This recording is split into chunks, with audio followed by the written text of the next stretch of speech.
নুসরাত হত্যার বিচারের দাবিতে ফেনী সদরের কালিদহ এসসি উচ্চ বিদ্যালয়ে মানববন্ধন করছেন শিক্ষক শিক্ষার্থীরা। এই মুহূর্তে সেখানে আছেন রিপোর্টার বখতিয়ার মুন্না। সরাসরি চলে যাচ্ছে তার কাছে। মুন্না, আপনি যেমনটি বলছিলেন যে মাদ্রাসা ছাত্রী নুসরাতের বিষয়টি, সে আসলে মূলত তার গায়ে শরীরে আগুন দেওয়া হয়েছিল ৬ তারিখে এবং ১০ তারিখেই সে মারা গেছে। এবং সেই থেকে আজ আমরা ২৩ দিন পার করলাম। প্রতিদিন কোথাও না কোথাও ফেনীর কোথাও না কোথাও প্রতিবাদ, মানববন্ধন, বিক্ষোভ, সমাবেশ এগুলো চলছেই এবং প্রতিবাদের ঝড় বইতে শুরু করেছে এবং একটার পর একটা প্রতিবাদ হচ্ছেই।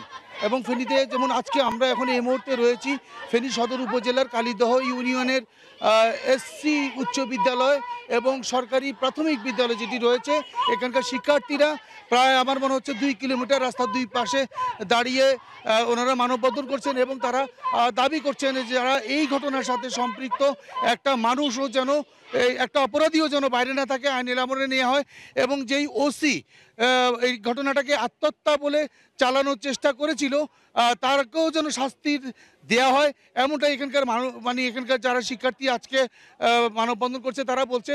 এবং তারা একের পর এক স্লোগান দিয়ে যাচ্ছে, মানে খুনিরা এখনও বাইরে কেন ঘুরছে।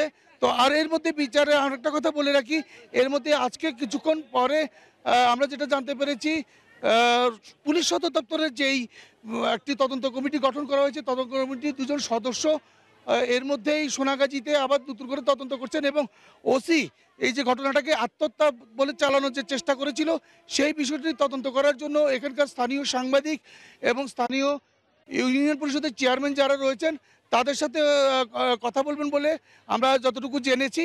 তো তবে ওখানে এখন পর্যন্ত আমরা যতটুকু জানি সোনাগাজীতে বক্তব্য নেওয়া